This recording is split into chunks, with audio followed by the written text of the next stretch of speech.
Aku tak terima setelah menikah sifat suamiku berubah dingin, dan keluarganya selalu merendahkan harga diriku. Aku bersumpah akan aku buat keluarga suamiku melarat 7 turunan. Semoga yang sudah subscribe rezekinya lancar.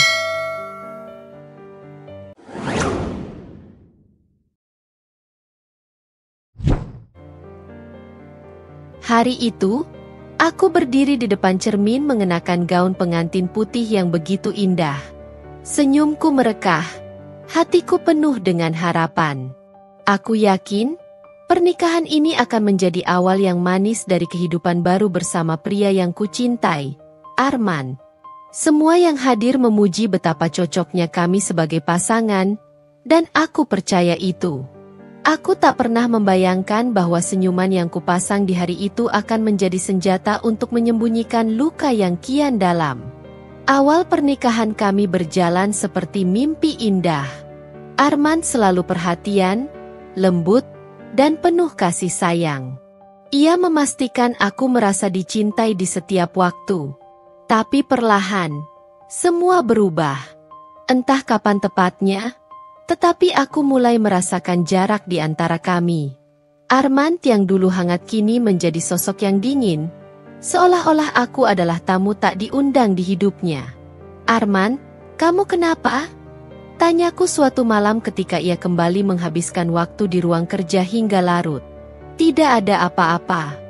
Jangan ganggu aku," jawabnya tanpa menoleh sedikit pun. Suaranya datar, penuh dengan ketidakpedulian yang menusuk hati. Malam-malam seperti itu menjadi rutinitas yang menyakitkan.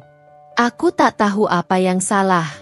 Aku mencoba memperbaiki diri, memastikan setiap makanan yang ia sukai terhidang di meja, menjadi istri yang taat, tetapi semuanya sia-sia. Sifat dinginnya semakin menjadi, seolah aku tak lagi ada di matanya. Dan keluarganya? Mereka lebih buruk lagi. "Yasmin, kamu ini istri macam apa? Rumah masih berantakan begini?" Suara nyaring dari ibu mertuaku terdengar seperti cambukan. Aku baru saja selesai menyapu lantai ruang tamu ketika ia datang tanpa aba-aba. "Maaf, Bu. Saya baru selesai bersih-bersih," jawabku sambil mencoba tersenyum. "Baru selesai? Pantas saja Arman jadi malas di rumah. Istri macam kamu hanya bisa menghabiskan uang suami tanpa tahu cara merawat rumah," lanjutnya tanpa ampun. Aku terdiam. Tak ada gunanya membela diri. Semua yang kulakukan di mata mereka selalu salah. Ipar-iparku juga tak ketinggalan ikut mencibir. "Kak Yasmin, gaun yang kamu pakai itu asli? Kelihatan murahan sekali," komentar adik Arman, Sarah, dengan tawa sinis. Aku hanya bisa tersenyum getir. Setiap perkataan mereka adalah duri yang menghujam harga diriku. Aku terjebak dalam lingkaran penderitaan ini. Aku mencintai Arman, tetapi aku tak tahu berapa lama lagi aku bisa bertahan. Sampai pada suatu hari, aku mendengar percakapan yang mengubah segalanya. Keluarga Yasmin itu memang gak pantas masuk ke keluarga kita. Tapi biarlah, toh kita cuma perlu dia untuk memenuhi keinginan ibu. Suara Arman terdengar pelan dari balik pintu ruang kerja.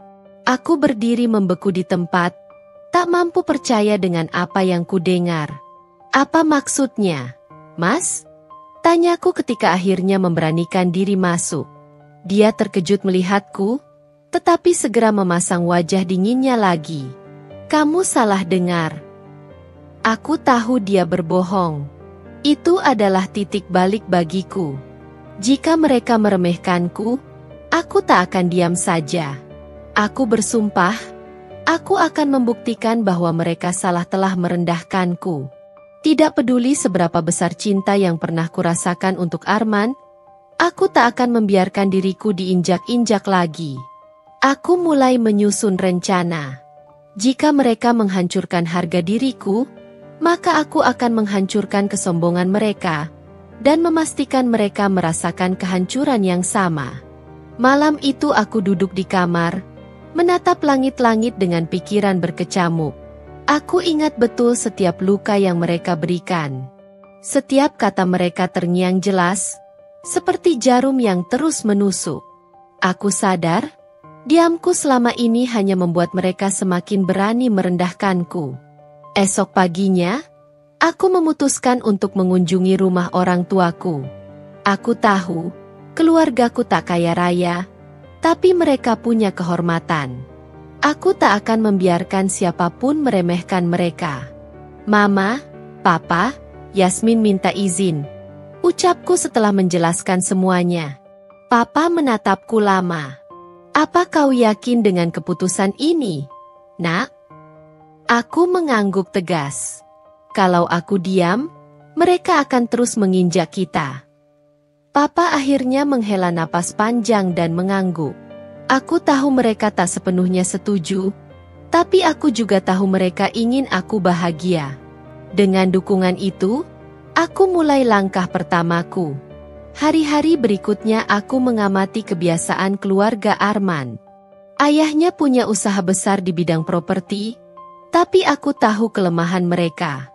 Kesombongan mereka adalah tameng untuk menutupi keserakahan yang tak terkendali. Aku mendengar dari percakapan mereka bahwa ada proyek besar yang sedang mereka garap, proyek yang berisiko tinggi. Aku mulai mencari informasi.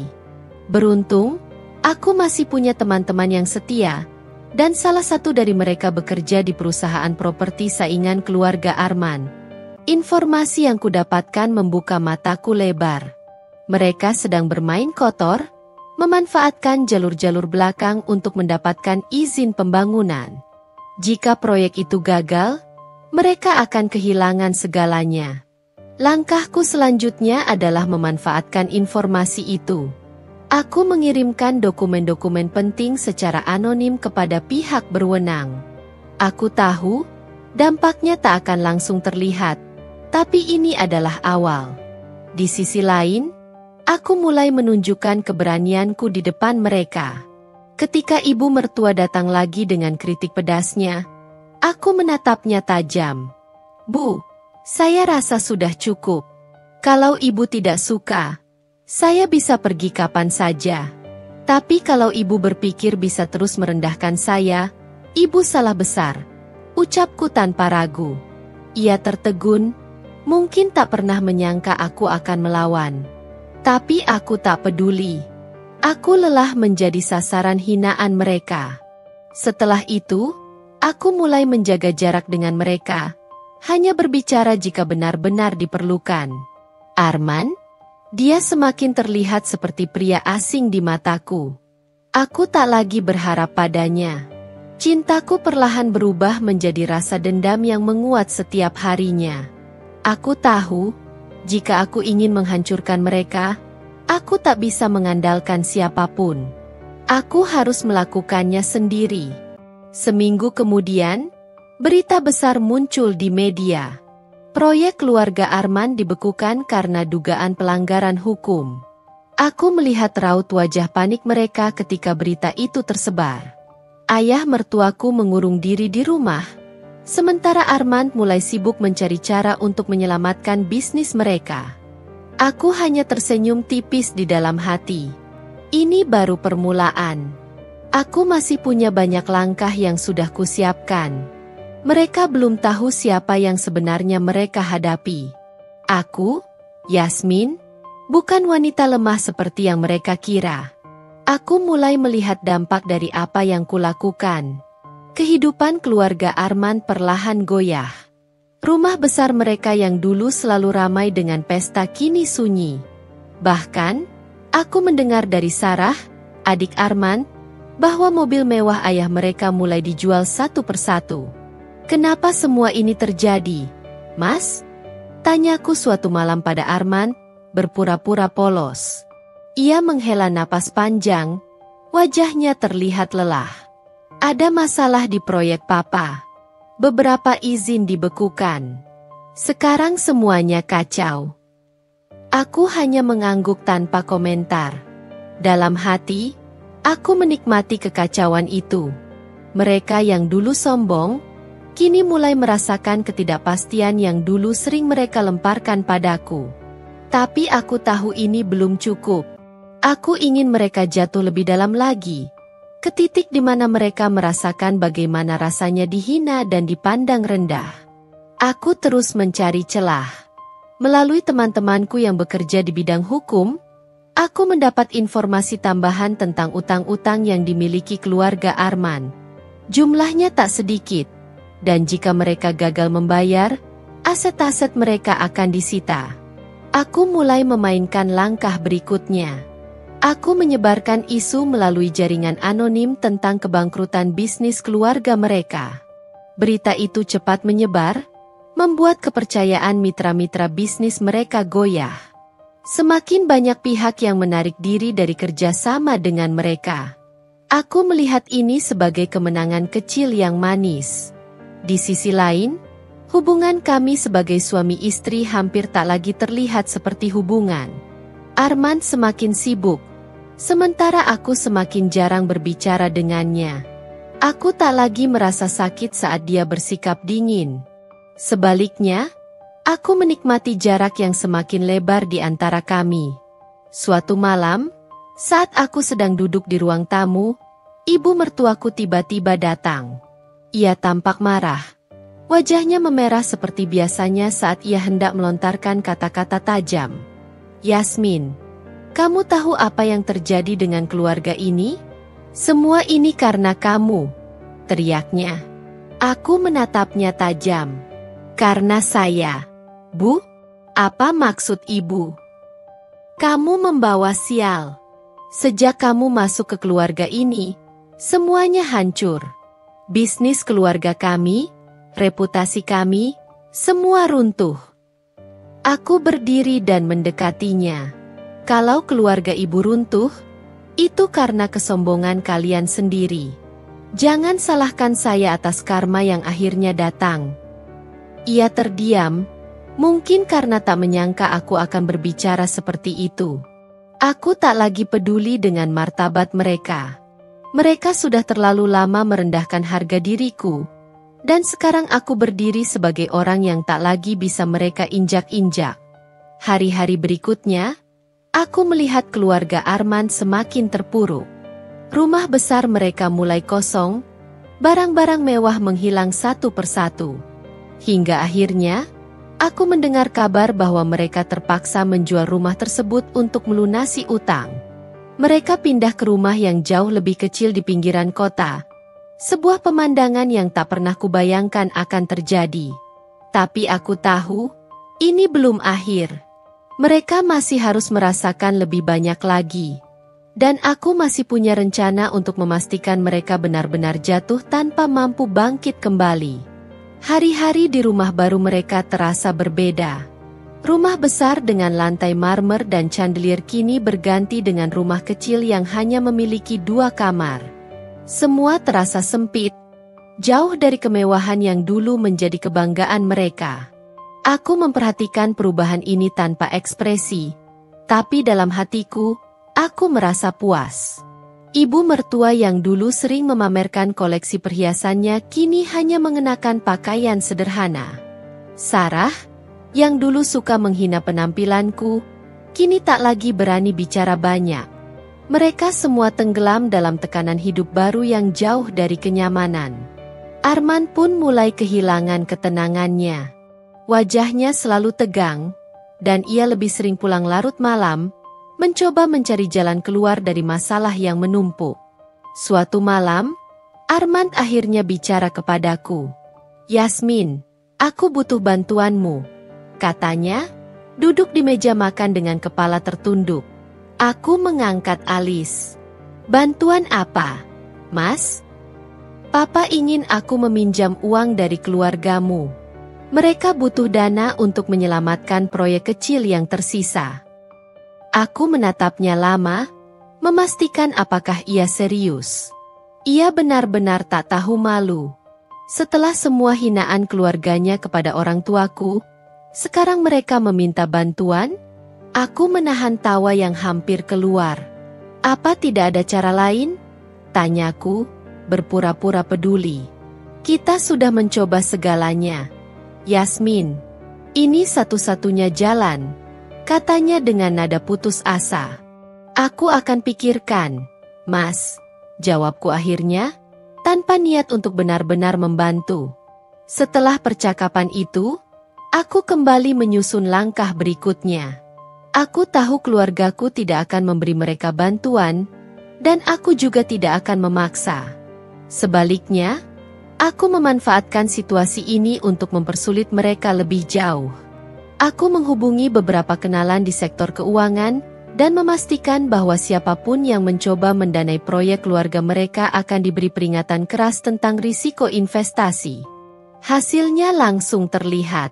Setiap upaya mereka untuk mendapatkan dana selalu berakhir dengan penolakan. Sementara itu, aku mulai menunjukkan kepada Arman sisi diriku yang tak pernah ia kenal sebelumnya. Aku menjadi lebih dingin, lebih tegas. Aku berhenti melakukan hal-hal kecil yang dulu kulakukan untuknya, seperti menyiapkan makan malam atau menyetrika bajunya. Ia mulai menyadari perubahan ini. "Kenapa kamu berubah, Yasmin?" tanyanya suatu malam. Aku menatapnya tajam. "Kenapa? Mungkin karena aku lelah, Mas. Lelah dicintai separuh hati, lelah direndahkan keluargamu setiap saat, lelah dianggap bukan siapa-siapa." Ia terdiam, mungkin tak tahu harus berkata apa. Tapi aku tak butuh penjelasannya. Aku sudah melewati fase peduli. Sekarang aku hanya fokus pada tujuanku, membuat mereka merasakan apa yang dulu aku rasakan. Waktu terus berjalan, dan situasi keluarga Arman semakin memburuk. Aku mendengar bahwa ayahnya kini bekerja sebagai konsultan untuk perusahaan kecil, sesuatu yang dulu tak pernah ia bayangkan akan terjadi. Sarah harus berhenti kuliah karena mereka tak lagi mampu membayar biaya semester. Ibu mertuaku, ia hampir tak pernah keluar rumah lagi. Kehidupan mereka benar-benar berubah drastis. Tapi aku tahu ini belum selesai. Aku ingin lebih. Aku ingin mereka benar-benar menyadari bahwa kesombongan dan penghinaan yang dulu mereka lakukan kini kembali kepada mereka. Mereka harus belajar, dan aku akan memastikan pelajaran itu tertanam dalam-dalam. Hari itu, hujan deras mengguyur kota. Aku duduk di ruang tamu, memandangi Arman yang berdiri di ambang pintu dengan wajah penuh frustrasi. Bajunya basah kuyup, rambutnya berantakan. Ia tampak seperti pria yang kehilangan segalanya. "Yasmin," katanya dengan nada memohon, "kamu harus bicara dengan orang tuamu. Aku sudah mencoba semua cara. Aku benar-benar butuh bantuanmu." Aku berdiri, menatapnya dengan sorot mata yang dingin. "Mas, kamu sadar apa yang kamu minta? Setelah semua yang keluargamu lakukan pada keluargaku, sekarang kamu ingin aku memohon kepada mereka? Ini bukan soal keluarga, Yasmin. Ini soal hidup kita. Papa, Mama, mereka benar-benar terjepit. Kalau kamu mau membantu, semuanya bisa kembali seperti dulu." Aku mendengus. "Seperti dulu? Maksud Mas, kembali ke masa di mana keluargamu terus menghina dan merendahkanku setiap hari? Maaf, aku tidak tertarik." Arman terdiam. Wajahnya berubah pucat. Ia tampak ingin berbicara, tetapi tak ada kata yang keluar dari mulutnya. Aku melangkah mendekat, berdiri tepat di depannya. "Aku sudah lama diam, Mas. Aku mencoba menjadi istri yang baik, menahan setiap kata-kata kasar dan hinaan keluargamu. Tapi sekarang, aku sudah selesai. Kalau keluargamu ingin keluar dari masalah ini, mereka harus melakukannya sendiri. Aku tidak akan mengotori tangan keluargaku untuk menyelamatkan orang-orang yang bahkan tidak tahu caranya menghargai." Ia menatapku dengan mata yang penuh dengan rasa putus asa. "Aku tahu kamu marah, Yasmin. Tapi ini sudah keterlaluan." "Keterlaluan?" Aku tersenyum sinis. "Kamu tahu apa yang keterlaluan? Keterlaluan adalah bagaimana ibumu menyebut keluargaku tidak pantas. Bagaimana adikmu menghina penampilanku? Bagaimana kamu membiarkan itu semua terjadi tanpa sekalipun membela aku? Itu yang keterlaluan, Arman. Ia tak menjawab. Aku bisa melihat rasa bersalah di wajahnya, tapi aku tak lagi peduli. Ia terlalu terlambat untuk menyadari kesalahannya. Aku berbalik dan meninggalkannya berdiri di sana, basah kuyup dan terpuruk. Hari-hari berikutnya, aku mendengar kabar bahwa keluarga Arman semakin terdesak. Rumah kecil yang mereka tinggali pun hampir disita oleh bank. Aku tahu, mereka sudah berada di ambang kehancuran total. Tapi aku tidak berhenti di sana. Aku memutuskan untuk melangkah lebih jauh. Aku mulai mengumpulkan bukti-bukti tentang aktivitas ilegal yang pernah dilakukan ayah mertua dan saudara-saudara Arman. Dari dokumen palsu hingga penggelapan pajak, semuanya ada dalam genggamanku. Aku menyerahkan semuanya kepada pihak berwenang, memastikan mereka tidak akan pernah bisa lolos dari konsekuensi hukum. Tak lama kemudian, berita tentang penyelidikan kriminal terhadap ayah mertua tersebar di media. Nama mereka yang dulu selalu menjadi simbol kesuksesan kini menjadi bahan cibiran. Mitra bisnis yang tersisa pun menarik diri, meninggalkan keluarga itu tanpa dukungan apapun. Suatu malam, Arman kembali mencoba bicara denganku. Wajahnya pucat, matanya merah, seolah ia sudah tak tidur selama berhari-hari. Yasmin, tolong. Kalau bukan untuk keluargaku, lakukan ini untuk aku, katanya dengan suara serak. Aku menatapnya lama. Untuk kamu? Mas, aku sudah mati-matian mencintai kamu. Tapi yang aku dapatkan hanya luka. Kalau kamu ingin aku menolongmu, kamu datang ke orang yang salah. Yasmin, aku masih suamimu, katanya, hampir berbisik. Aku mendekatinya, menatap lurus ke matanya. Kamu memang suamiku, tapi kamu juga alasan kenapa aku kehilangan rasa hormat pada diri sendiri selama ini. Sekarang, giliranku untuk membuatmu merasa seperti itu. Kata-kataku membuatnya mundur selangkah. Ia tampak seperti seseorang yang baru menyadari besarnya kesalahan yang ia buat. Tapi aku tak punya waktu untuk rasa kasihan.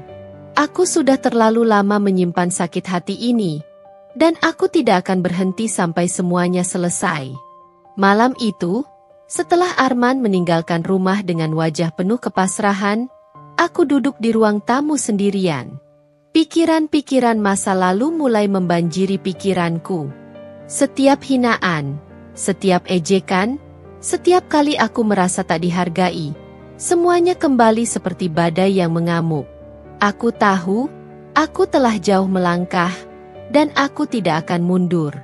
Esok paginya, sebuah berita besar muncul di televisi. Ayah mertua ditetapkan sebagai tersangka kasus penggelapan pajak. Polisi terlihat membawa keluar dokumen-dokumen dari kantornya, sementara kamera-kamera media mengarah langsung ke wajahnya yang penuh rasa malu. Aku memperhatikan semuanya dari layar dengan hati yang dingin. Ini adalah klimaks dari rencanaku. Mereka yang dulu berdiri di atas menara kesombongan kini jatuh bebas, tanpa siapapun yang membantu mereka. Ketika Arman pulang malam itu, ia tampak lebih hancur daripada sebelumnya. Ia duduk di sofa, wajahnya tertunduk, tanpa sepatah kata pun. "Papa ditahan," katanya akhirnya. Suaranya hampir tak terdengar. Aku tidak merespons. Aku hanya menatapnya dari dapur, menunggu apakah ia akan mengatakan sesuatu lagi.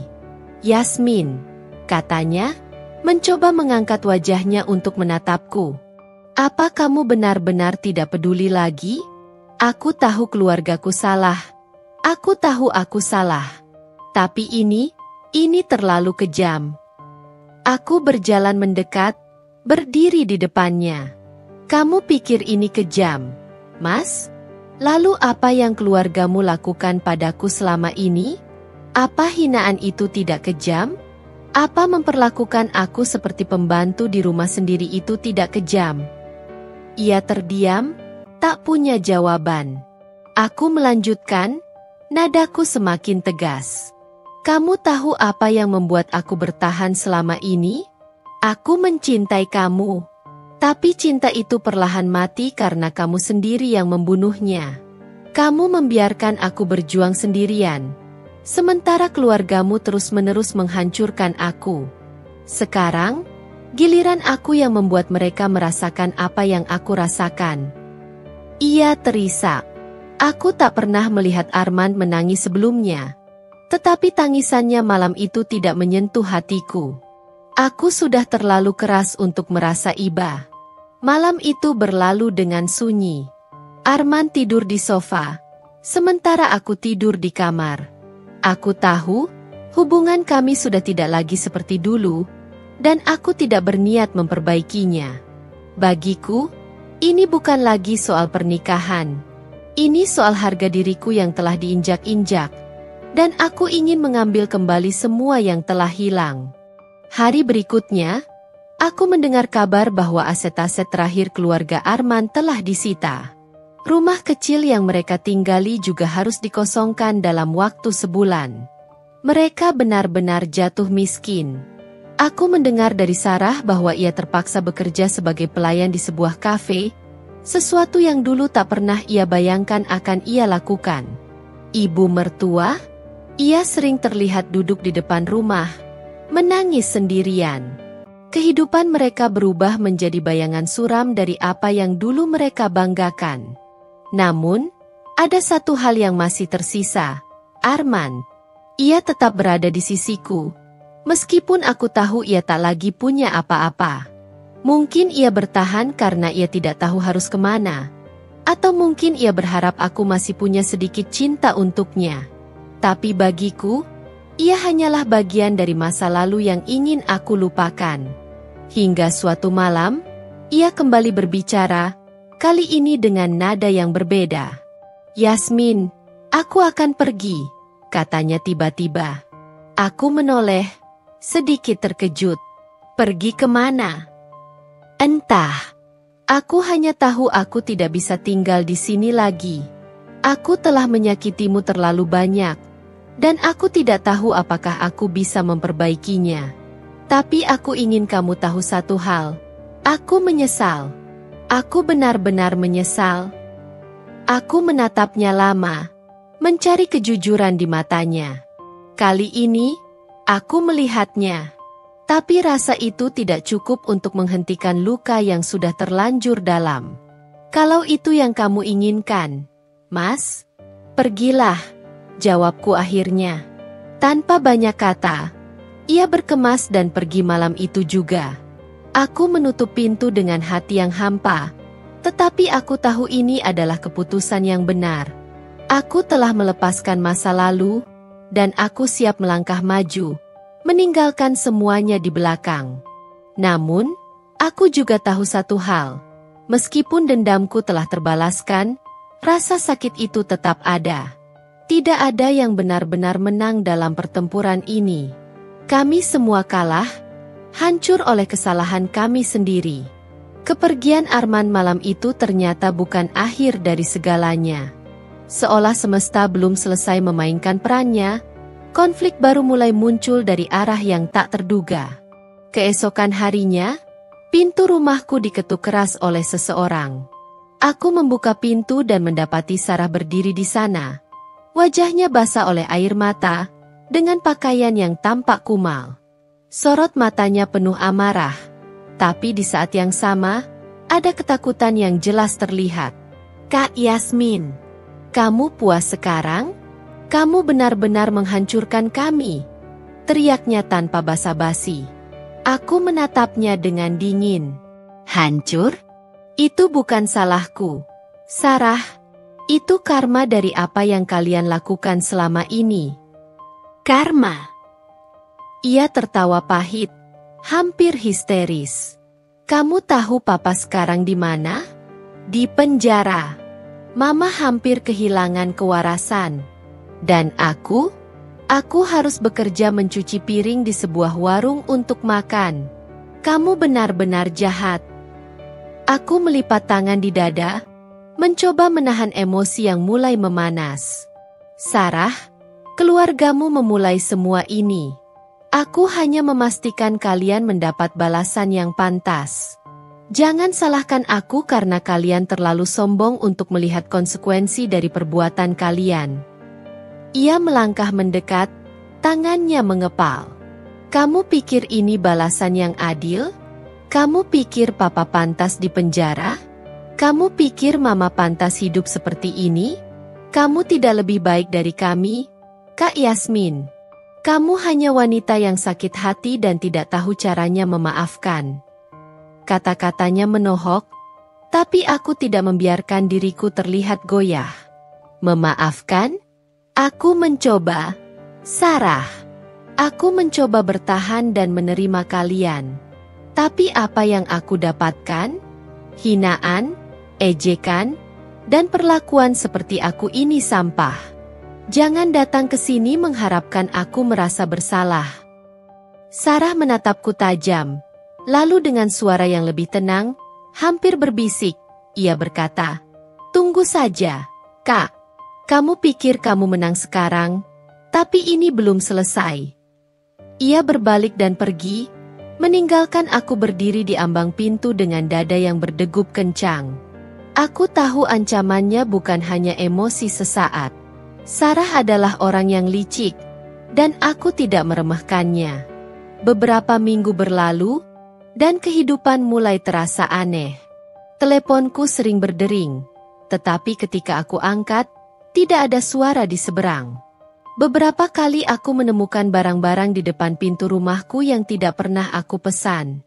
Bahkan, suatu malam, aku merasa ada seseorang yang mengawasi dari luar jendela.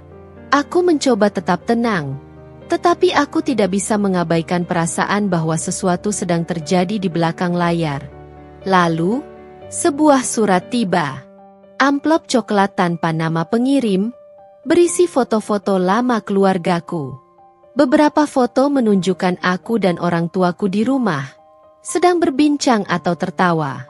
Foto-foto itu diambil dari jarak jauh, jelas tanpa sepengetahuan kami. Aku merasa darahku membeku. Ini bukan sekadar ancaman biasa. Ini adalah peringatan bahwa aku tidak lagi aman. Di tengah semua itu, Arman kembali. Tidak secara langsung, tetapi melalui sebuah pesan singkat di teleponku. Pesan yang hanya berbunyi, "Aku ingin bicara. Tolong temui aku di tempat biasa." Tempat biasa? Itu adalah kafe kecil di dekat rumah lamanya, tempat kami dulu sering bertemu saat masih pacaran. Aku hampir menghapus pesan itu, tetapi ada sesuatu di dalam diriku yang membuatku ingin tahu apa yang ia inginkan. Aku pergi ke sana malam itu, meskipun aku tahu ini mungkin bukan ide yang bagus. Ketika aku tiba, Arman sudah duduk di sudut ruangan. Terlihat jauh lebih kurus dan lusuh daripada terakhir kali aku melihatnya. Ia tampak seperti pria yang kehilangan segalanya, termasuk dirinya sendiri.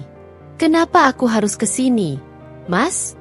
tanyaku langsung, tanpa basa-basi. Ia mengangkat pandangannya, matanya terlihat lelah. "Aku tahu kamu membenci aku, Yasmin.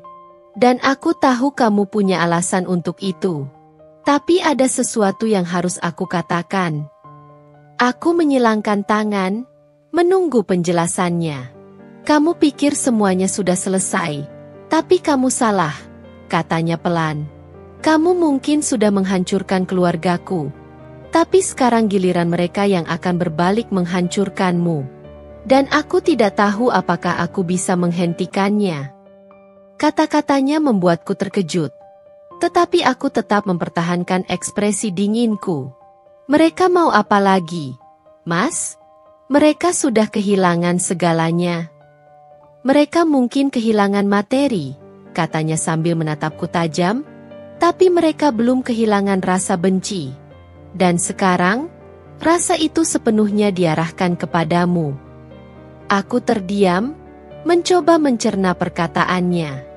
Aku tahu keluarga Arman tidak akan menerima kekalahan begitu saja, Tetapi aku tidak menyangka mereka akan sebrutal ini.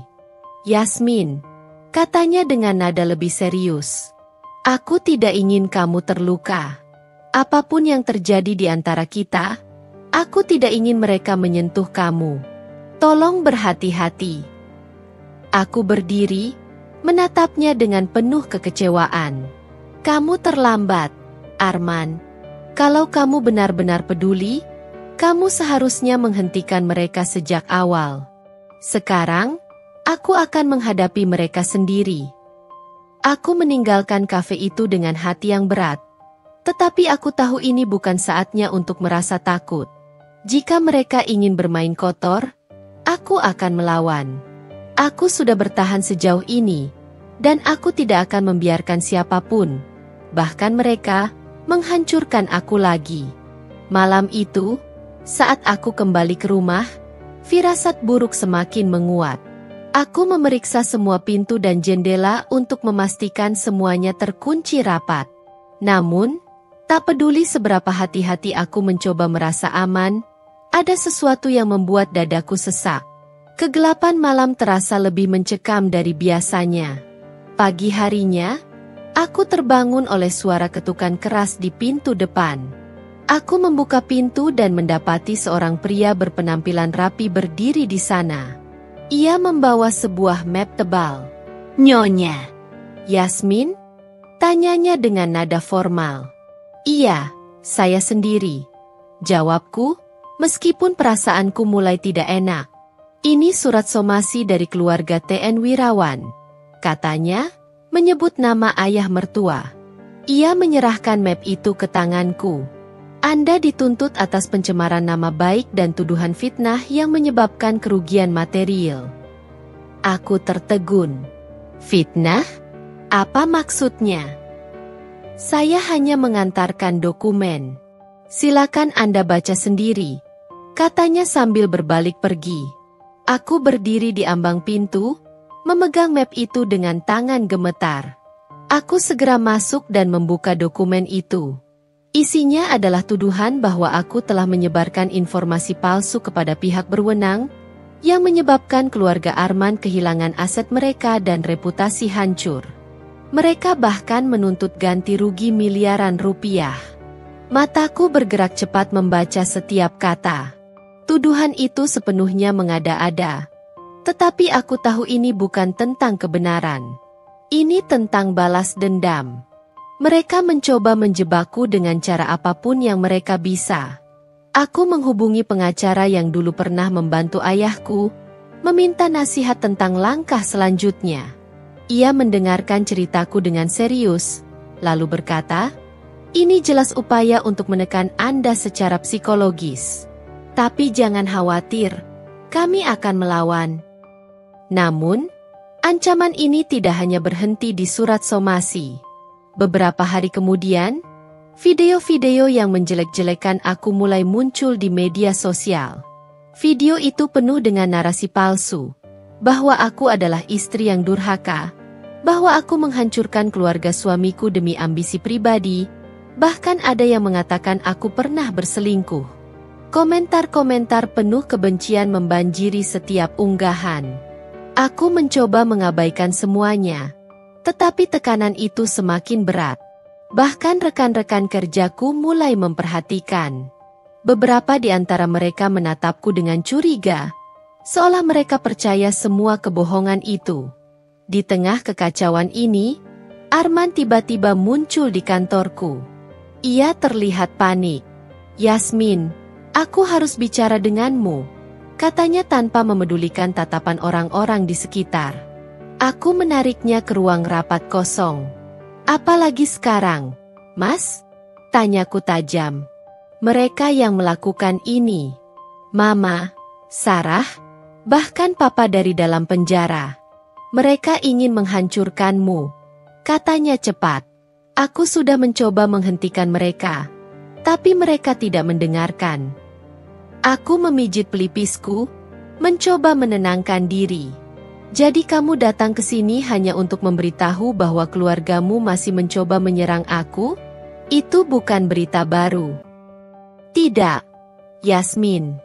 Aku datang untuk memperingatkanmu. Mereka akan menggunakan segala cara. Bahkan, aku dengar mereka menyewa orang untuk memata-matai kamu. Kata-katanya membuatku tertegun. Memata-matai? Apa mereka sudah kehilangan akal? Mereka terdesak, Yasmin.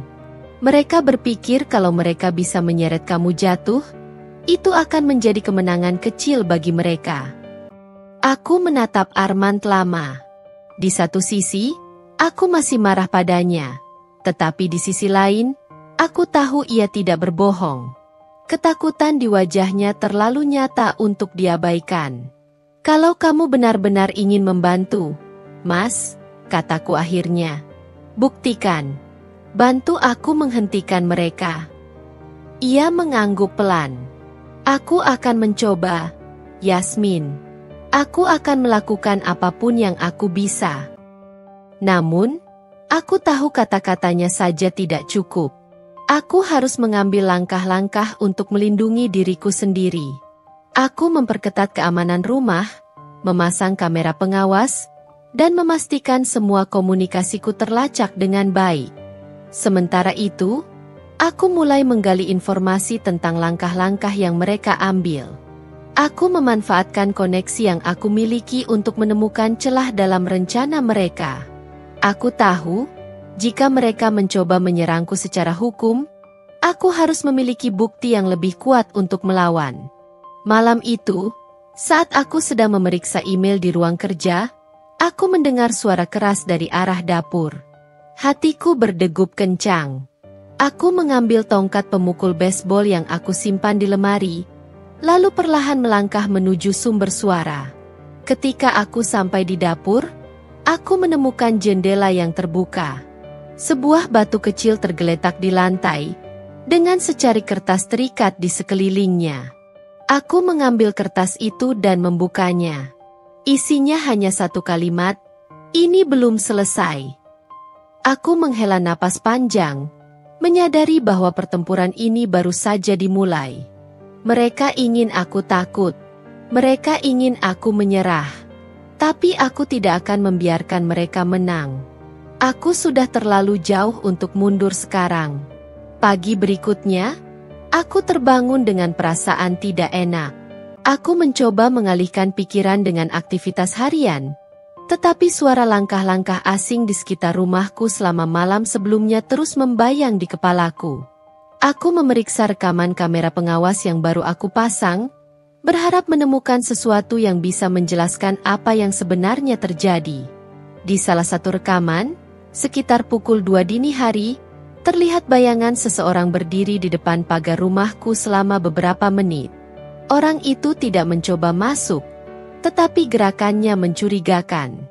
Ia melirik ke sekeliling sebelum meninggalkan sesuatu di dekat pintu pagar. Aku langsung bergegas keluar rumah untuk memeriksa, berharap benda itu masih ada. Ternyata benda itu adalah sebuah amplop hitam. Tanganku gemetar saat membukanya. Di dalamnya ada foto-foto lama yang sama seperti yang sebelumnya dikirim ke rumahku. Tetapi kali ini ada tambahan, foto-foto dari beberapa bulan terakhir. Foto-foto itu jelas menunjukkan aku sedang di luar rumah.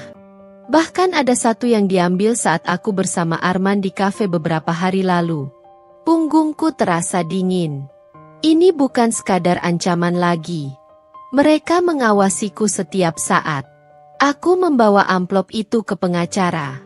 Ia memeriksa foto-foto itu dengan cermat, lalu berkata dengan nada serius, "Yasmin, ini sudah masuk ke ranah kriminal. Mereka tidak hanya menekanmu secara hukum, tapi juga melanggar privasi dan mungkin melibatkan intimidasi fisik. Kita harus bertindak cepat." Namun, sebelum kami bisa mengambil langkah lebih jauh, sesuatu yang lebih mengejutkan terjadi. Ketika aku pulang dari kantor malam itu, rumahku telah diacak-acak. Barang-barang berserakan di lantai, laci-laci terbuka, dan pintu belakang terlihat seperti telah dibuka paksa. Aku merasa lututku lemas.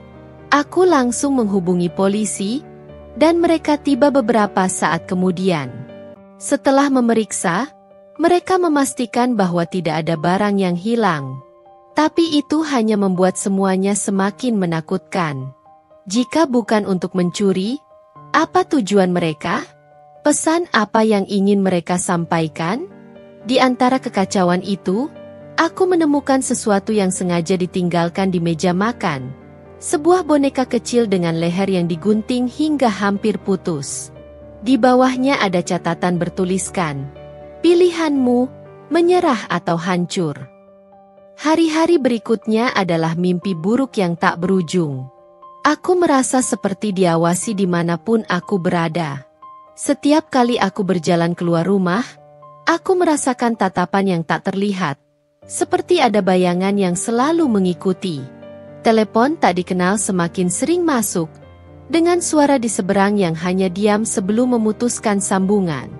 Arman mencoba membantuku dengan cara yang terbatas. Ia menyelidiki keluarganya, tetapi setiap kali ia mencoba mendekati ibunya atau Sarah, mereka hanya menutup pintu untuknya. Ia juga semakin yakin bahwa mereka bekerja sama dengan pihak-pihak tertentu untuk menghancurkan hidupku. Aku mendengar Sarah berbicara di telepon, kata Arman suatu malam. Dia bilang mereka punya cara untuk membuatmu tidak bisa hidup tenang lagi. Mereka tidak peduli berapapun harga yang harus dibayar. Kata-kata itu membuatku semakin sadar bahwa ini adalah pertarungan hidup dan mati, baik secara mental maupun fisik. Aku memutuskan untuk melawan, kali ini dengan cara yang lebih strategis. Aku menyewa seorang detektif swasta untuk membantuku mencari tahu siapa sebenarnya yang berada di balik semua ini. Aku yakin keluarga Arman bukan satu-satunya pihak yang terlibat. Mereka mungkin menggunakan orang-orang bayaran untuk melakukan pekerjaan kotor mereka. Sebulan kemudian, aku mendapatkan laporan pertama dari detektif itu. Laporannya mencengangkan. Ia berhasil melacak salah satu pelaku yang selama ini mengawasiku, seorang pria yang sering terlihat di dekat rumahku pada malam hari. Pria itu ternyata bekerja untuk seorang pengusaha yang dulu memiliki hubungan bisnis dengan ayah mertua.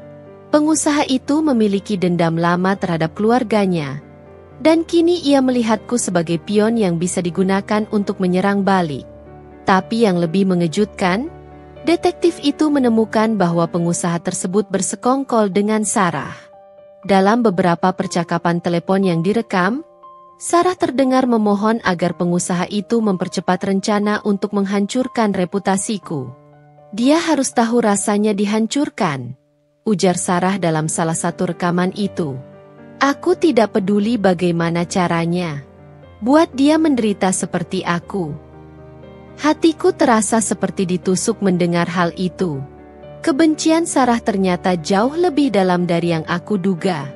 Namun, aku tahu aku tidak bisa membiarkan diriku terhanyut oleh emosi. Aku harus tetap fokus. Aku memutuskan untuk menggunakan informasi ini sebagai senjata.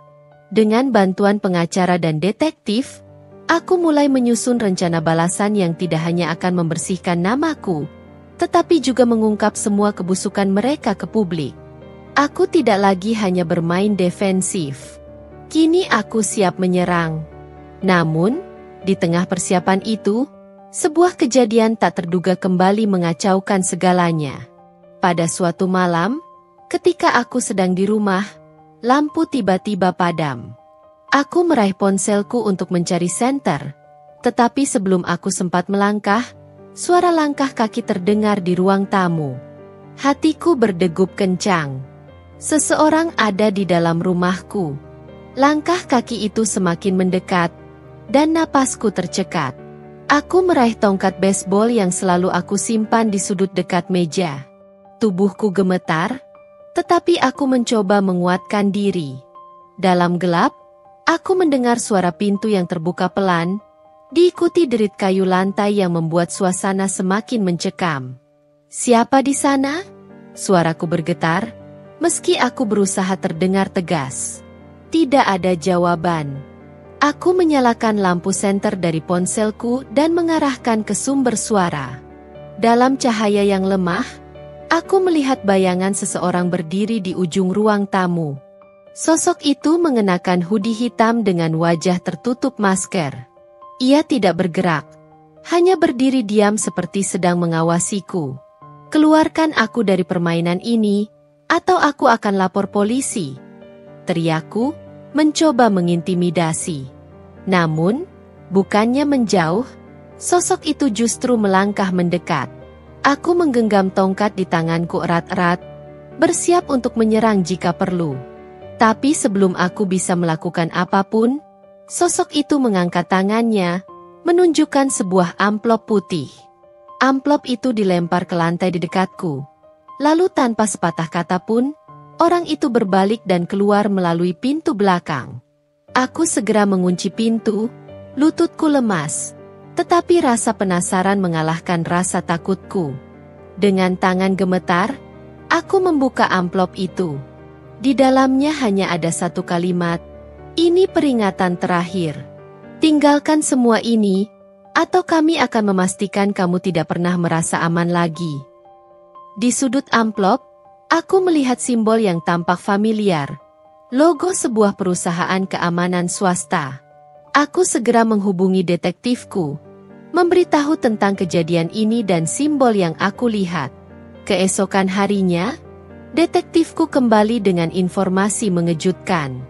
Perusahaan keamanan itu adalah salah satu pihak yang sering disewa oleh keluarga Arman untuk urusan pribadi mereka, termasuk memastikan aset mereka terlindungi. Fakta ini menguatkan bahwa keluarga mantan suamiku benar-benar berada di balik semua teror ini. Ada indikasi mereka menyewa beberapa anggota perusahaan itu untuk mengintimidasi kamu, kata detektif itu. Tapi kita butuh bukti lebih kuat untuk membawa ini ke pengadilan. Aku merasa amarahku semakin membara. Ini bukan lagi soal menyerangku secara pribadi. Ini sudah menjadi ancaman langsung terhadap keamananku. Aku memutuskan untuk mengambil langkah yang lebih berani. Dengan bantuan detektifku, aku mulai memantau pergerakan mereka. Jika mereka ingin bermain kotor, aku akan memastikan permainan ini berbalik menyerang mereka. 2 minggu kemudian, aku mendapatkan terobosan besar. Salah satu anggota perusahaan keamanan yang terlibat dalam intimidasi itu ternyata memiliki catatan hukum yang cukup buruk. Detektifku berhasil melacaknya dan bahkan mendapatkan rekaman video di mana orang itu secara terang-terangan mengakui bahwa ia dibayar untuk membuat hidupku tidak nyaman. Dengan bukti itu, aku akhirnya melibatkan polisi. Aku menyerahkan semua rekaman dan dokumen yang telah dikumpulkan, termasuk bukti koneksi ke keluarga Arman. Polisi mulai melakukan penyelidikan, dan aku merasakan secercah harapan untuk pertama kalinya dalam beberapa bulan terakhir. Namun, harapan itu tidak bertahan lama. Seminggu setelah penyelidikan dimulai, aku menerima telepon dari detektifku. Mereka mencoba menyuap beberapa orang di kepolisian, katanya dengan nada serius. Ini akan menjadi lebih sulit daripada yang kita kira. Aku mengepalkan tangan. Keluarga Arman benar-benar tidak mengenal batas. Tapi aku sudah bertekad. Aku tidak akan menyerah. Tidak peduli seberapa besar kekuatan yang mereka gunakan untuk melawanku. Semakin aku menggali, semakin aku menyadari bahwa ini bukan lagi hanya tentang balas dendam. Ini tentang kekuasaan, tentang orang-orang yang merasa mereka tidak bisa disentuh oleh hukum. Aku tahu pertarungan ini akan panjang dan melelahkan, tapi aku juga tahu satu hal. Aku tidak akan berhenti sampai mereka mendapatkan apa yang pantas mereka terima. Namun, saat aku merasa sudah berada di jalur yang benar, sebuah ancaman baru muncul. Sebuah pesan anonim masuk ke ponselku. Berbunyi, "Kami tahu kelemahanmu. Jangan paksa kami menyentuh orang-orang yang kamu sayangi." Pesan itu diikuti oleh sebuah foto. Ibuku sedang berjalan di pasar. Aku merasa darahku seperti membeku. Foto ibuku yang sedang berjalan di pasar, dengan wajah tersenyum, seakan-akan menatapku dengan tatapan penuh ancaman. Aku merasa terjebak dalam jebakan yang semakin sempit. Mereka tidak hanya mengancam diriku, tapi juga orang-orang yang aku cintai. Ini adalah permainan yang sangat berbahaya, dan aku tahu aku harus segera bertindak. Dengan gemetar, aku segera menelepon ibuku, meskipun aku tahu risiko yang bisa terjadi. Aku mencoba untuk terdengar tenang. Ibu, tolong dengarkan aku. Jangan keluar rumah dulu, ya? Jangan pergi ke tempat umum. Mereka tahu di mana ibu berada, dan aku takut sesuatu yang buruk bisa terjadi. Ibuku di seberang telepon terdengar terkejut, namun ia cepat memahami. Yasmin, apa yang terjadi? Kenapa kamu berkata begitu? Ini soal keluarga Arman, Bu. Mereka tidak hanya menyerang aku. Sekarang mereka mengancam ibu juga. Aku harus segera melindungi kamu. Aku bisa mendengar suara khawatir di suara ibuku. Tapi Yasmin, apakah kamu aman? Apa yang harus kita lakukan? Ibu tetap di rumah. Jangan kemana-mana. Aku akan menghubungi pengacara dan polisi. Aku tidak akan membiarkan mereka mendekati ibu. Ini sudah terlalu jauh, Bu. Setelah percakapan itu, aku merasa semakin terdesak. Jika mereka sudah sampai mengancam ibuku, itu berarti mereka benar-benar tidak peduli lagi. Mereka tidak hanya mengincar aku, tapi juga semua orang yang ada dalam hidupku. Dan aku tak akan membiarkan mereka menang. Namun, sebelum aku bisa melakukan lebih banyak langkah untuk melindungi ibuku, sesuatu yang lebih buruk terjadi. Malam itu, saat aku baru saja kembali ke rumah setelah berbicara dengan pengacara, aku melihat sebuah mobil hitam terparkir di depan rumahku. Jantungku berdegup kencang, dan aku segera berpikir untuk menghubungi detektif. Tapi sebelum aku sempat melakukannya, aku melihat sosok seseorang keluar dari mobil itu. Seorang pria besar, berpakaian serba hitam, berdiri di depan pintu rumahku dengan tatapan dingin. Aku merasa tubuhku kaku, tetapi aku berusaha untuk tetap tenang. "Siapa kamu?" tanyaku. Suara terdengar keras, meskipun aku tahu itu hanya untuk menutupi rasa takutku. Pria itu tidak menjawab, hanya memperhatikan aku dengan tatapan kosong yang terasa mengintimidasi. Ia bergerak maju, mendekat dengan langkah pasti. Aku mundur sedikit, namun sebelum aku bisa bergerak lebih jauh, ia sudah berdiri di depan pintu rumahku, mendorongnya dengan kekuatan yang membuat pintu terbuka begitu saja. Aku melangkah mundur, berusaha mencari jalan untuk melarikan diri. Namun pria itu sudah ada di hadapanku, menghalangi semua jalan keluar. Aku mencoba untuk melawan dengan cara apapun yang bisa kuusahakan, namun tubuhku terasa lemas, seolah-olah kekuatanku hilang begitu saja. "Tunggu dulu," seruku, mencoba berbicara untuk memecah ketegangan. "Apa yang kalian inginkan? Aku tidak takut." Pria itu tetap diam, matanya menatap tajam, seakan ia sedang menilai situasi. Tapi tiba-tiba, suara langkah kaki terdengar dari arah belakang. Aku terkejut, dan seketika aku merasa ada seseorang yang mendekat dari belakang pria itu. Arman. Ia muncul dari bayang-bayang, wajahnya cemas. Namun ada sesuatu yang berbeda. Aku melihat ketegangan di wajahnya, tetapi juga ada keraguan. "Jangan sakiti dia," teriak Arman, dengan suara yang lebih keras dari biasanya.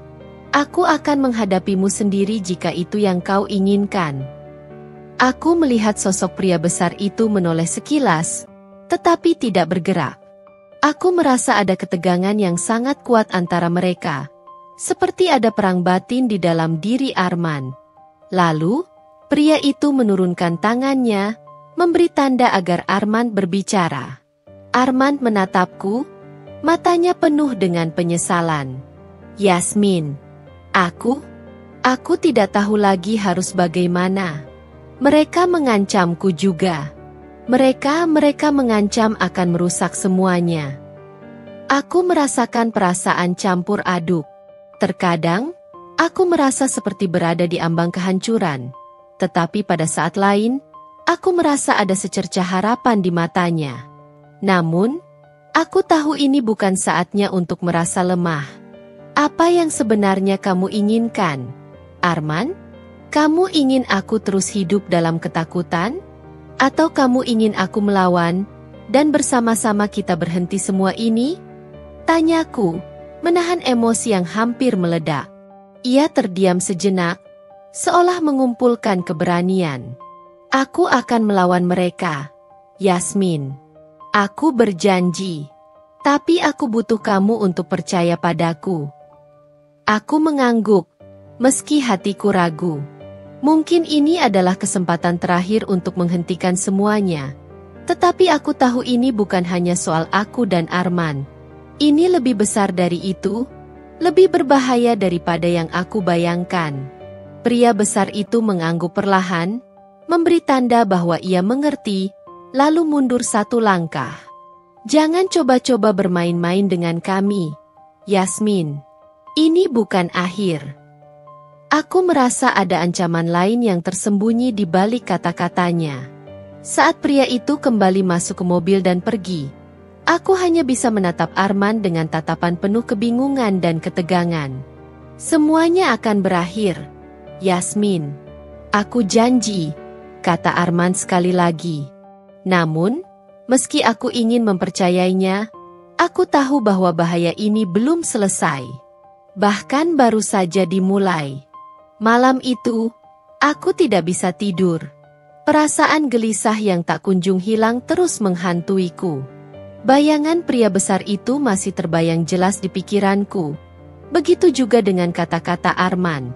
Aku janji semuanya akan berakhir. Janji itu terasa kosong di telingaku. Bagaimana aku bisa mempercayainya lagi?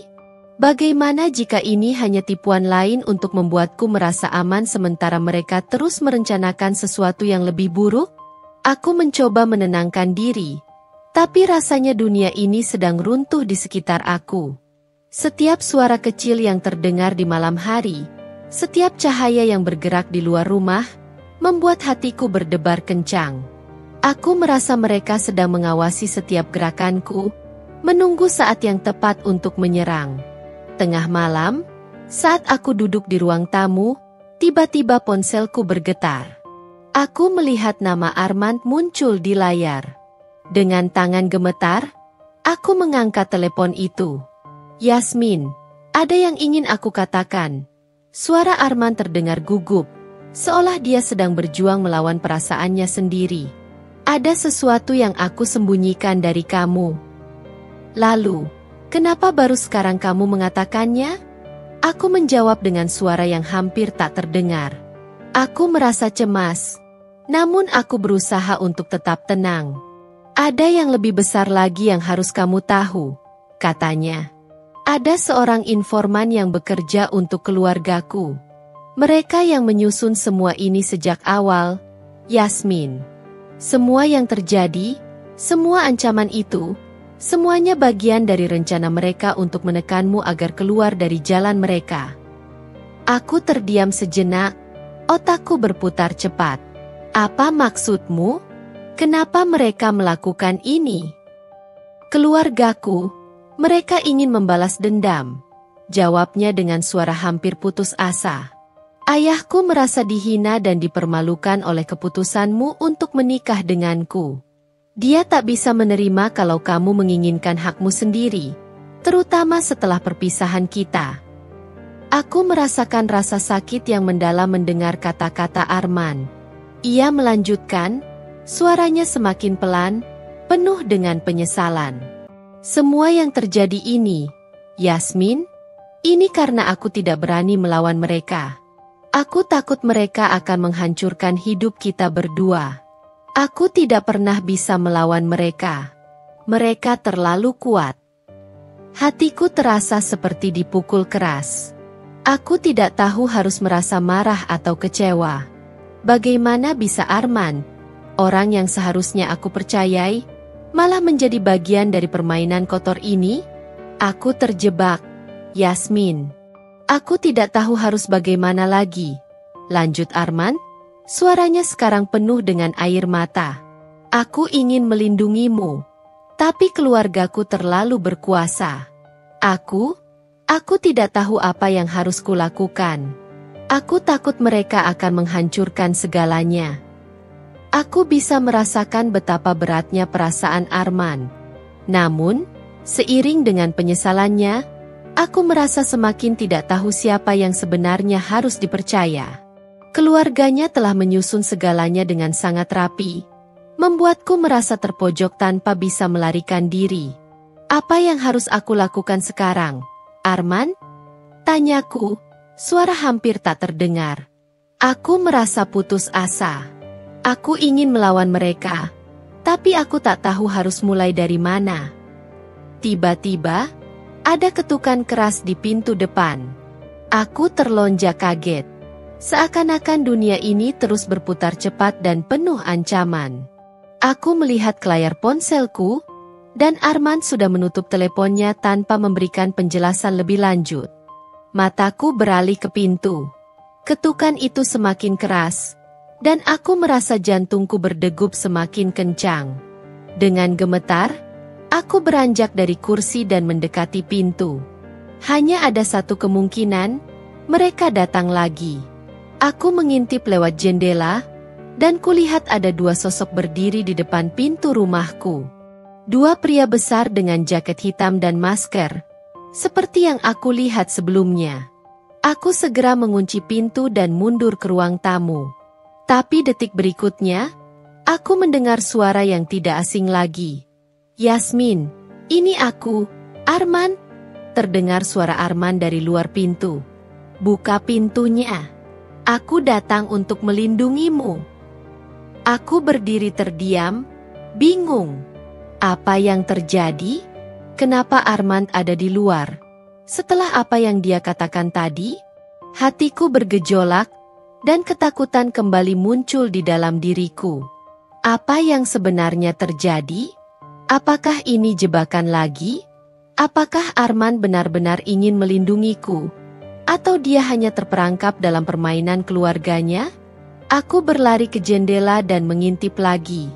Arman berdiri di sana, matanya penuh dengan ketakutan. Aku bisa melihat keringat di dahinya, dan tubuhnya tampak gemetar. Namun, ada sesuatu yang berbeda. Matanya tidak kosong seperti tadi malam. Ada secercah harapan di sana. Tetapi apakah aku bisa mempercayainya lagi? Dengan hati-hati, aku membuka pintu perlahan, dan Arman langsung melangkah masuk. Wajahnya penuh kelegaan. "Kamu baik-baik saja?" Tanyanya dengan nada khawatir. Matanya tak lepas dari wajahku. Aku menatapnya dengan hati yang berat. "Kamu benar-benar ingin melindungiku, Arman?" Aku bertanya. Suaraku hampir putus-putus. "Atau kamu hanya terjebak dalam rencana mereka?" Arman terdiam, wajahnya memucat. Aku bisa melihat pertarungan batin dalam dirinya, dan aku tahu jawaban yang ia beri akan menentukan apakah aku bisa mempercayainya atau tidak. Arman menatapku dengan penuh kecemasan. Ada keraguan yang jelas tergambar di wajahnya, seolah-olah ia mencoba mencari kata-kata yang tepat untuk meyakinkanku. Ketika ia berbicara, suaranya terdengar lebih lembut dari biasanya. Namun ada ketegangan yang tetap menyelimuti setiap kata yang keluar dari bibirnya. "Yasmin, aku tahu aku sudah banyak mengecewakanmu. Tapi percayalah, kali ini aku tidak akan mundur. Aku ingin menyelesaikan ini, aku ingin melindungimu," katanya dengan suara penuh tekad. Namun, meskipun kata-katanya terdengar tulus, aku tidak bisa begitu saja mengabaikan semuanya yang telah terjadi. Pikiranku dipenuhi dengan segala pertanyaan yang belum terjawab. Apa yang benar-benar ia inginkan? Apa yang sebenarnya ia sembunyikan? Apakah ia benar-benar melawan keluarganya? Atau ia hanya terjebak dalam permainan mereka? Aku menatapnya dengan tajam, berusaha membaca ekspresi wajahnya. "Lalu, kenapa kamu tak pernah berani melawan mereka sebelumnya?" Tanyaku. Suaraku serak karena emosi yang mengalir begitu deras. "Kenapa baru sekarang kamu ingin melindungiku?" Apa yang berbeda kali ini? Arman terdiam sejenak, seakan-akan meresapi setiap kata yang aku lontarkan. Wajahnya terlihat semakin gelap, dan aku bisa melihat bahwa ia sedang berjuang dengan dirinya sendiri. Aku takut, Yasmin, katanya akhirnya. Suaranya hampir tak terdengar. Aku takut jika aku melawan mereka. Mereka akan menghancurkanmu. Keluargaku, mereka sangat berkuasa. Mereka punya banyak cara untuk membuat hidup kita sengsara. Aku merasa aku tak punya pilihan lain. Ada air mata yang mulai mengalir di matanya, dan seketika aku merasa sedikit tergerak. Mungkin memang Arman tidak seburuk yang aku pikirkan. Mungkin, seperti aku, ia juga terperangkap dalam kehidupan yang sudah digariskan oleh keluarganya. Namun, aku masih merasa bimbang. Tidak mudah untuk melepaskan begitu saja semua rasa sakit yang telah mereka sebabkan. Aku sudah cukup terluka, Arman, aku berkata dengan suara yang bergetar. Aku sudah cukup melihat apa yang keluargamu lakukan padaku. Kamu ingin aku percaya padamu lagi? Setelah semua yang terjadi? Arman menundukkan kepalanya, terlihat sangat menyesal. Aku tahu, Yasmin. Aku tahu aku telah mengkhianatimu. Tapi aku janji, aku tidak akan membiarkan mereka menyakitimu lagi. Aku akan melawan mereka. Kali ini aku akan berani. Aku merasa terombang-ambing antara perasaan ingin percaya padanya dan ketakutan akan konsekuensinya. Tentu saja, aku ingin percaya padanya. Arman adalah suamiku, orang yang pernah aku cintai. Namun, kesalahan-kesalahan di masa lalu tidak bisa begitu saja dilupakan.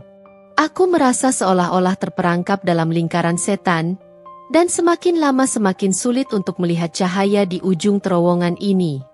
Lalu, apa yang akan kita lakukan sekarang? Tanyaku, suaraku mulai serak. Apa langkah kita selanjutnya? Apa yang kamu rencanakan?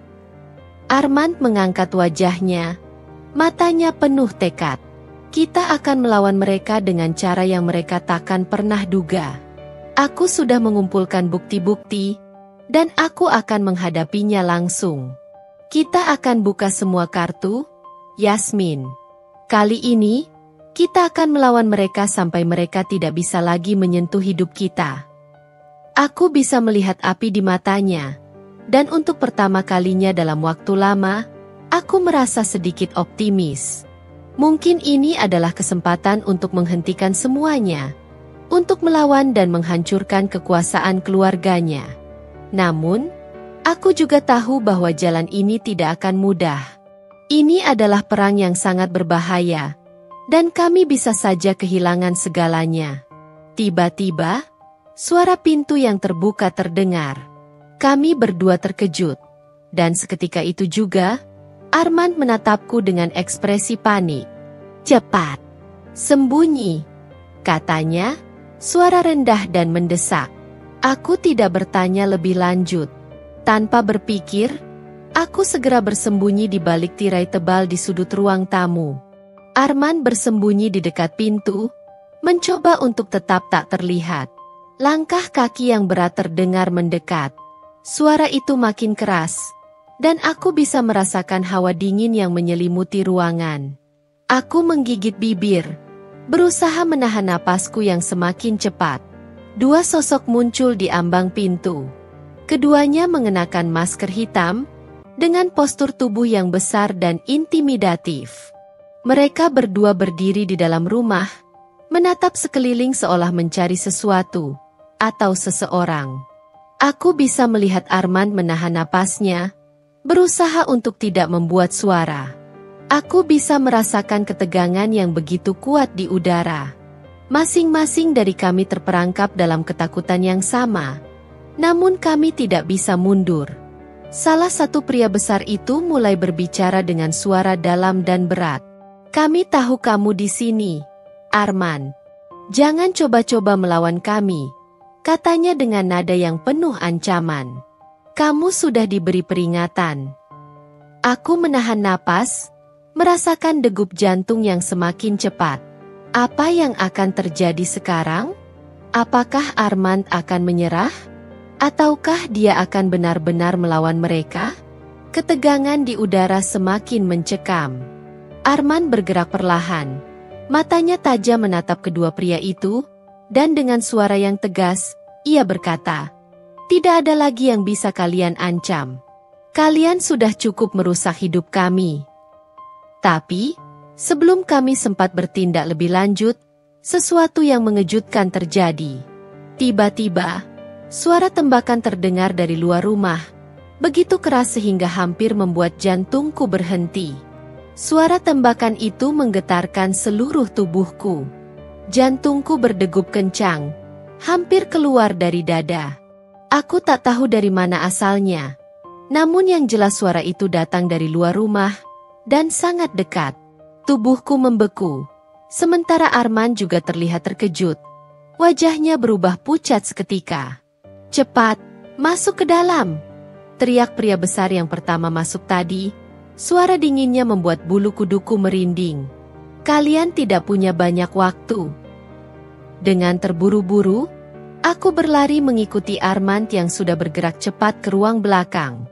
Kami bersembunyi di balik lemari besar di sudut ruangan, mencoba sekuat tenaga untuk tidak mengeluarkan suara. Aku bisa mendengar langkah kaki mereka semakin mendekat, dan suasana semakin mencekam. Suara tembakan itu semakin intens. Deringannya menghantam telinga, semakin keras dan penuh kekuatan. Aku bisa merasakan udara yang semakin tebal, penuh dengan ancaman. Aku berusaha menenangkan diri, namun napasku semakin sesak.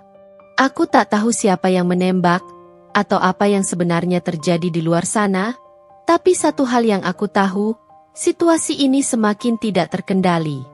Armand menatapku dengan cemas, dan meskipun aku ingin berbicara, mulutku terasa terkunci rapat. Aku bisa melihat wajahnya yang penuh kekhawatiran, seolah-olah ia takut kalau kami akan kehilangan kendali atas semuanya. Bahkan dalam situasi yang penuh bahaya seperti ini, matanya masih memancarkan secercah harapan. Harapan yang membuatku bertanya-tanya, apakah aku benar-benar bisa mempercayainya? "Apa yang terjadi di luar?" bisikku dengan suara pelan, meskipun aku tahu suaraku hampir tenggelam dalam riuhnya suara tembakan itu. Armand menarik napas panjang, berusaha untuk tetap tenang meskipun ketegangan jelas terlihat di wajahnya. "Ini bukan dari kami," jawabnya, suaranya hampir tidak terdengar. Mereka pasti membawa bantuan. Mereka tahu kita akan berusaha melawan." Aku bisa melihat betapa beratnya situasi ini baginya. Aku tahu, ini lebih dari sekadar masalah keluarga. Ini adalah pertarungan untuk hidup dan mati. Kami berdua terjebak dalam perang yang jauh lebih besar daripada yang bisa kami tanggung. Dan setiap keputusan yang kami buat bisa berarti akhir dari segalanya. Suara tembakan berhenti sesaat, dan digantikan dengan suara langkah kaki berat yang terdengar dari luar rumah. Aku merasakan detak jantungku semakin cepat. Aku ingin tahu siapa yang ada di luar sana, tapi aku tidak bisa bergerak. Segala sesuatu terasa begitu rapat, seolah dunia ini mengepungku dari segala arah. Tiba-tiba, terdengar suara pintu rumah yang terbuka. Kami berdua terdiam, tubuh kami terasa kaku. Tidak ada yang bisa kami lakukan selain menunggu dan berdoa agar tidak ditemukan. Di luar, suara orang-orang mulai berbicara. Suara mereka terdistorsi, tapi aku bisa mendengar ketegangan yang jelas. "Kita harus temukan mereka."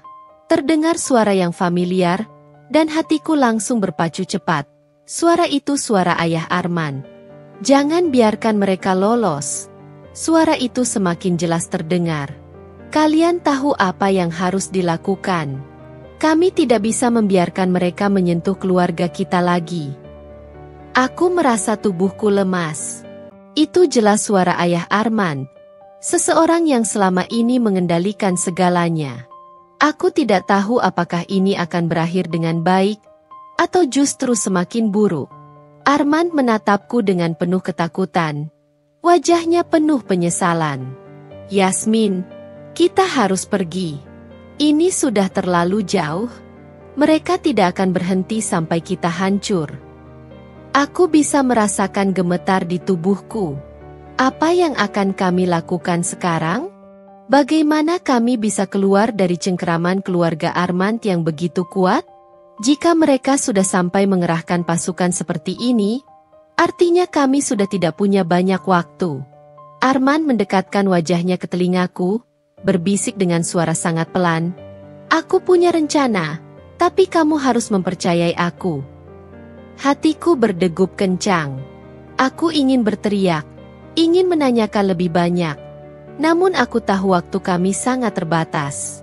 Segera, Armand melangkah mundur, berusaha dengan hati-hati untuk menghindari suara apapun yang bisa memberitahu mereka keberadaan kami. Tiba-tiba, pintu kamar belakang terbuka lebar, dan aku terkejut melihat satu sosok yang masuk. Seorang pria muda dengan penampilan rapi, mengenakan jas hitam dan kacamata hitam. Wajahnya tak asing. Aku mengenalinya dari pertemuan beberapa minggu lalu. Salah satu orang yang sering terlihat bersama keluarga Armand. Pria itu menatap kami dengan tajam, lalu mengangkat tangannya untuk menenangkan. "Jangan khawatir," katanya dengan suara tegas, namun tidak agresif. "Saya datang untuk membantu."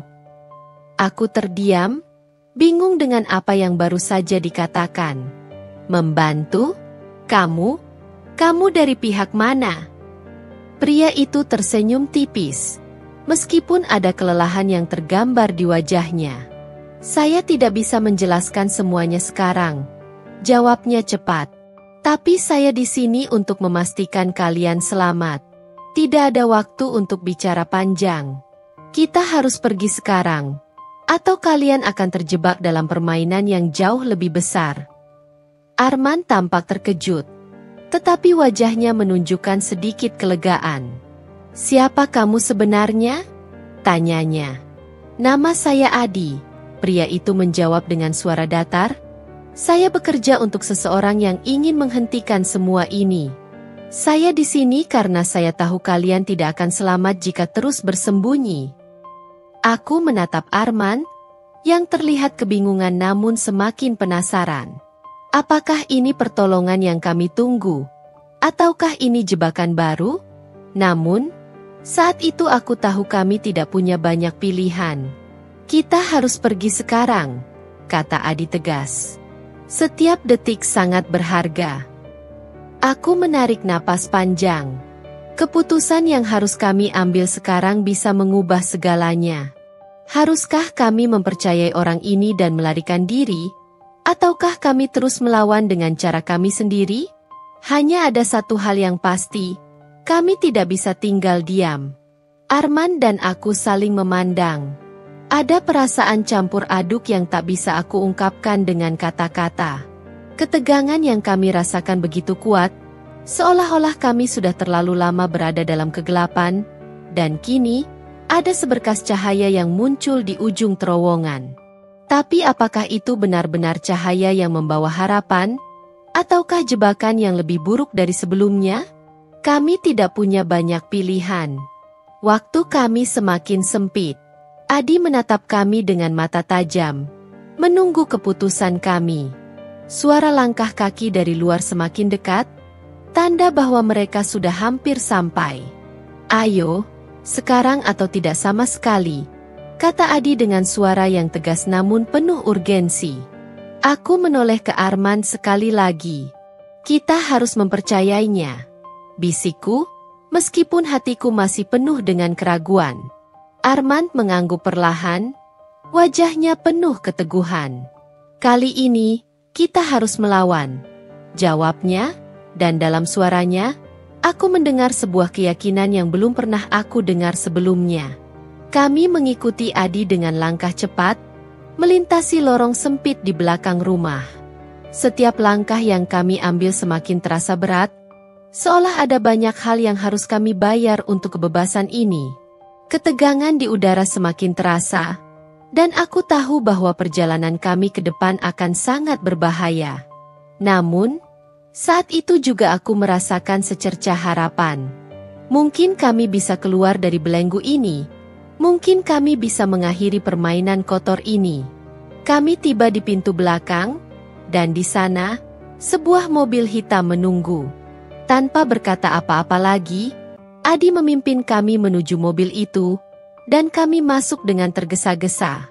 Arman duduk di sebelahku, wajahnya serius, sementara Adi mengemudi dengan cepat dan penuh konsentrasi. Kami melaju melalui jalan-jalan gelap, melewati desa-desa sepi yang semakin lama semakin jauh dari rumah kami. Setiap detik terasa begitu panjang, namun aku tahu kami sedang menuju ke tempat yang aman, tempat yang jauh dari pengaruh keluarga Arman, dan tempat di mana kami bisa mulai membangun kehidupan baru. Tiba-tiba, ponselku bergetar. Aku menoleh dan melihat pesan dari Arman. Kita akan selamat, Yasmin. Kita akan memulai semuanya dari awal, tanpa rasa takut. Air mata menetes di pipiku. Rasanya seperti sebuah beban yang akhirnya bisa aku lepaskan. Aku meraih tangan Arman dan menggenggamnya erat. Tidak ada kata-kata yang bisa mengungkapkan perasaan yang aku rasakan saat itu. Semua penderitaan, semua perjuangan yang kami hadapi, semuanya terasa sepadan. Mobil terus melaju, dan akhirnya, setelah perjalanan panjang dan melelahkan, kami tiba di sebuah tempat yang jauh dari keramaian. Tempat yang tenang dan damai, jauh dari ancaman dan kebohongan. Kami keluar dari mobil, dan aku bisa merasakan angin segar yang menyapa wajahku, seolah menyambut kami dengan tangan terbuka. Ini adalah awal baru, kata Adi, meskipun ada kelelahan di wajahnya, tapi aku bisa melihat kebanggaan dalam matanya. Kalian bebas sekarang. Aku menatap Arman, dan untuk pertama kalinya dalam waktu yang lama, aku melihat kebahagiaan di matanya. Kita melakukannya, Yasmin, katanya dengan suara penuh kelegaan. Kita akhirnya bebas. Saat itu, aku merasa semua perjuangan kami, semua rasa sakit yang kami alami, akhirnya membawa kami ke tempat yang lebih baik. Kami bisa mulai lagi, tanpa bayang-bayang keluarga Arman yang selalu mengendalikan hidup kami. Kami bisa hidup dengan cara kami sendiri, menentukan jalan kami sendiri. Di bawah langit yang cerah, di tempat yang jauh dari segala ancaman, aku merasa damai. Ini bukan hanya tentang bertahan hidup, tapi tentang menemukan kebebasan dan cinta yang sejati. Aku tahu ini adalah perjalanan panjang, tapi kali ini, aku tidak merasa sendirian. Kami akan menghadapi masa depan bersama, tanpa rasa takut. Aku akan selalu ada di sisimu, Yasmin, kata Arman dengan suara yang penuh keyakinan. Aku mengangguk, dan untuk pertama kalinya, aku merasa bahwa cinta yang kami miliki benar-benar bisa mengalahkan segalanya. Kami tidak tahu apa yang akan terjadi di masa depan, tetapi kami tahu satu hal. Kami tidak akan lagi membiarkan siapapun merusak hidup kami. Dengan perasaan penuh haru dan penuh harapan, aku menatap masa depan yang ada di depan kami, dan aku tahu bahwa ini adalah awal dari kehidupan yang baru, yang penuh dengan kebebasan, cinta, dan kedamaian yang selama ini kami impikan. Dari cerita ini, ada beberapa nasihat penting yang bisa kita ambil, terutama tentang perjuangan dalam menghadapi konflik hidup, baik itu dalam hubungan rumah tangga maupun dengan keluarga atau lingkungan sekitar. Berikut beberapa pelajaran berharga yang dapat dipetik. Percaya pada diri sendiri. Terkadang kita terjebak dalam rasa takut dan keraguan, apalagi ketika dihadapkan pada tantangan besar dalam hidup. Namun, seperti yang terlihat dalam perjalanan Yasmin dan Arman, keberanian untuk mempercayai diri sendiri dan melakukan perubahan, meski berat, adalah langkah pertama untuk menemukan kebebasan sejati. Jangan biarkan rasa takut mengendalikan hidupmu. Pentingnya keberanian mengambil keputusan. Setiap keputusan yang diambil dalam hidup pasti memiliki konsekuensi. Kadang, kita harus berani keluar dari zona nyaman dan menghadapi kenyataan pahit. Bahkan jika itu berarti melawan orang-orang terdekat yang mungkin berusaha mengendalikan hidup kita. Seperti yang dilakukan Arman dan Yasmin, keberanian untuk memilih jalan yang benar adalah kunci untuk meraih kebebasan dan kebahagiaan. Cinta dan komitmen sejati mengalahkan segala rintangan. Cinta yang tulus dan komitmen untuk saling mendukung dalam menghadapi kesulitan dapat menjadi sumber kekuatan yang luar biasa. Yasmin dan Arman menunjukkan bahwa meskipun kehidupan rumah tangga mereka diuji oleh berbagai konflik dan tekanan, cinta yang mereka miliki satu sama lain memberi mereka kekuatan untuk bertahan dan berjuang untuk masa depan yang lebih baik. Menghargai kebebasan dan keberanian dalam menentukan hidupmu. Kebebasan sejati datang ketika kita mampu menentukan jalan hidup kita sendiri, tanpa tekanan atau pengaruh orang lain. Dalam cerita ini, Yasmin dan Arman akhirnya menemukan kebebasan yang mereka cari setelah melalui banyak rintangan. Pelajaran ini mengajarkan kita untuk tidak membiarkan siapapun mengendalikan kehidupan kita, dan untuk berani mengambil kendali atas masa depan kita. Tidak ada yang terlambat untuk memulai lagi. Walaupun terkadang kita merasa terjebak dalam keadaan atau hubungan yang buruk, selalu ada kesempatan untuk memulai kembali. Seperti yang dialami oleh Yasmin dan Arman, setelah melalui masa-masa sulit, mereka mendapatkan kesempatan untuk membangun hidup yang baru, jauh dari bayang-bayang masa lalu. Ini mengingatkan kita bahwa setiap hari adalah kesempatan baru untuk berubah dan memperbaiki hidup kita. Melalui kisah ini, kita diingatkan bahwa meskipun hidup seringkali penuh dengan tantangan dan ujian, keberanian, cinta, dan kebebasan adalah kunci untuk menghadapi segala rintangan. Kita harus selalu ingat bahwa kita memiliki kekuatan untuk menentukan jalan hidup kita, dan bahwa tidak ada yang lebih berharga daripada kebebasan untuk menjalani hidup sesuai dengan hati nurani kita.